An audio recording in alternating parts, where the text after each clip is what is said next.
Live from the WTXL studios, this is ABC 27's News at 5.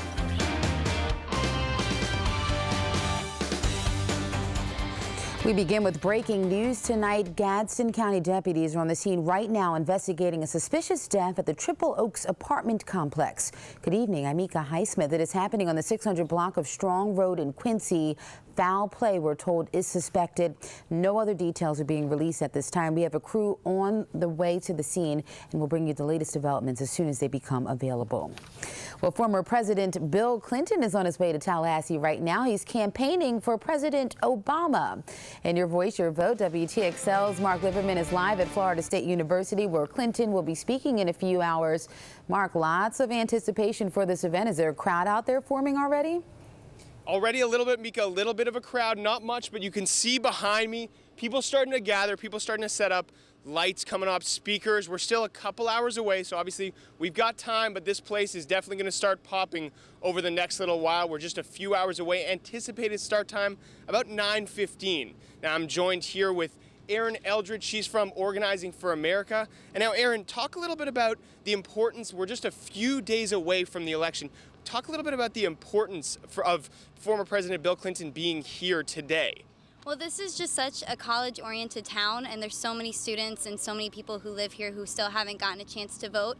So he's here today to really talk about early voting and stressing the importance of getting out there. And like we have students from FSU, FAMU, TCC, and they really need to make sure they get out there and vote. So that's why he's here today. What do you think? I mean, he's obviously going to address a number of things. Job report coming out this morning, unemployment, foreign policy. What else do you think he's going to address in his address today? I feel like he's really going to mention hopefully something about student loans, because this is just such an important election to pay attention to if you're a student and you're on loans. So I'm sure he's going to bring that up, and also with jobs, just trying to secure how there will be jobs when we graduate, because I'm sure there will be.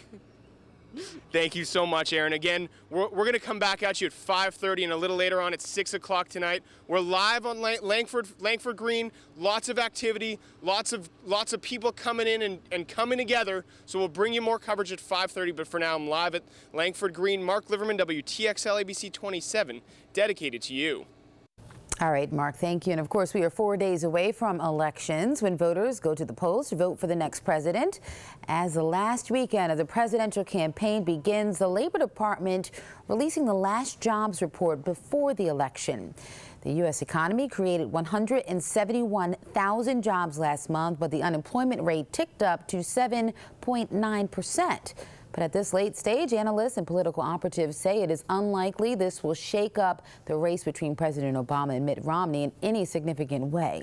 And tonight, we continue our series, Your Question, Your Candidate, Your Vote. We are talking one-on-one with the candidates for Tallahassee City Commission. Current Commissioner Mark Muschin is retiring at the end of this term. At the end of this term. Voters have to now decide who will replace him: former Democratic Tallahassee Mayor Scott Maddox or former mayoral candidate Steve Stewart. Here's our extended one-on-one interview with Steve Stewart in Your Question, Your Candidate, Your Vote. Let's start off a little bit about you. Tell us a little bit about yourself. Well, I moved to Tallahassee back in 1989, have a degree in electrical engineering, and I came back up here to go to school and get a master's in public policy, and decided not to leave. I fell in love with the university town buzz and the Capitol. I was working in the legislature, so I decided to stay and worked as a consumer advocate for a number of years at the state level, and then got into business as an entrepreneur, got married and raised in a family, so decided to get involved a couple of years ago in local politics to try to make a difference in our community here. You've run before for mayor, now you're running for city commission. Right. You've been highly critical of the way the city's done things in the past. You've talked about the high utility rates, for example. In your race now for city commission, what are some of the main issues you're raising? Right. Well, going back to the mayor's race, some of the same issues. I'm promoting citizen engagement and more accountability for our elected officials. And it's since the mayor's race, it's great to know that some of the things that we talked about in that race, where we had a grassroots campaign, has already been adopted. And so we were leading on some of these issues, and I want to be part of the city commission that continues to craft some of these policies that have to do with accountability and getting more people involved with electric rates and law enforcement and things like that. And so I'm just excited to be running in this race, and we're working hard every day, walking neighborhoods, knocking on doors, and spreading our message.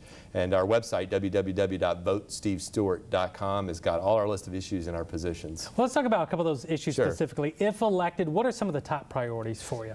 Again, one of the top priorities for me is citizen engagement. I think it's very important as an engineer and somebody who's worked in a process where things are vetted. It's very important that the city have a venue where citizens can come in and have their say, and even experts can come in and hold our leaders accountable. And so I've proposed that we have an independent Citizens Advisory Board for the electric utility and for law enforcement. And those are things that are done in other cities, and as we grow from a small town to a bigger city, I think we need to keep up with what we need to do with government, and these are some of the things that we need to do. Now, like I said, they've already started putting expenditures online. They voted to put a committee together to look at changes in ethics policy, which is all great, and I'm glad that we were a part of promoting that over the last couple of years. So those would be some of the first things I would do as a city commissioner. What about the budget? Because certainly a lot of people, no matter where you live, they always talk about the budget, want to make sure their tax dollars are being spent wisely. So what kind of input would you have on the City of Tallahassee budget? Well, first of all, I think that it's about priorities. It's not about money. It's about where we choose to spend our money. And I support the half-penny sales tax for education. I support the blueprint extension so that we can build infrastructure. But I also want to make sure that we're not spending money on projects that just benefit a few. My philosophy for local government is that we need to spend the money in areas that will affect the most people and have the most impact on our quality of life.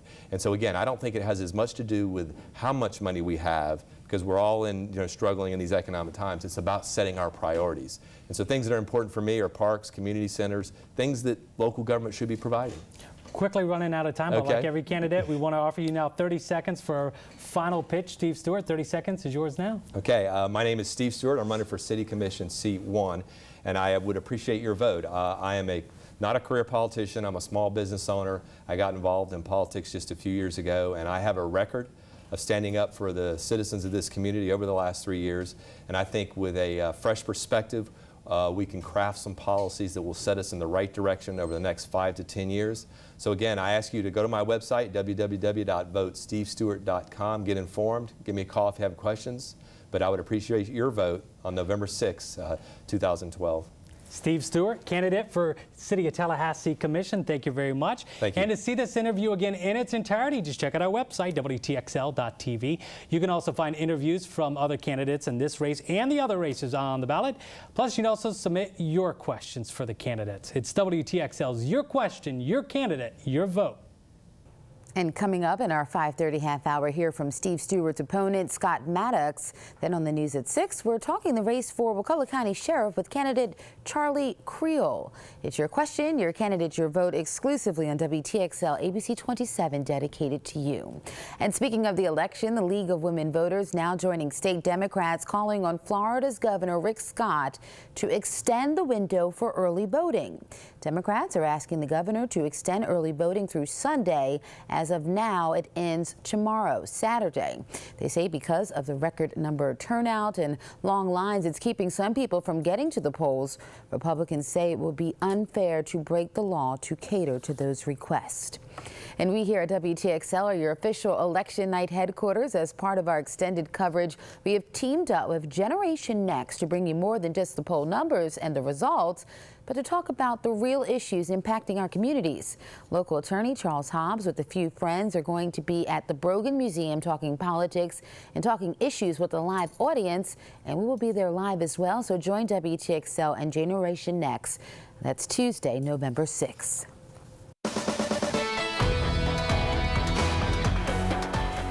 Noticeably milder the past couple of afternoons, and this afternoon has not been any exception to that trend. A lot of sunshine and even a few more clouds. So the atmosphere changing once again, getting into a little bit of an above average temperature trend, and the cloudiness being brought upon by the extra heating and extra moisture coming into the region. But of course, it's not enough to really trigger rain activity. We're staying quiet on Live Titan radar. Current temperatures hovering near that 80 mark, certainly noticeably mild, almost downright warm. And maybe this is just the type of weather for you with a little bit of a westerly breeze. That's part of the reason why we've had a warm up instead of that cold north flow we had at the beginning of the week. That west wind tends to tap into warmer air off to the west and a little more moisture coming in just off the Gulf region. So that's going to help to give us maybe a few more clouds, but hardly enough to notice in the visible satellite loop. It's still been mostly sunny and bright today. The weekend, however, may not be as sunny, but certainly nothing to be concerned about as far as storms or rain. We'll talk more about the weekend outlook coming up in a few. Millions of people still trying to get their life back in order after Hurricane Sandy. Coming up, the latest progress being made on the East Coast. Stay with us.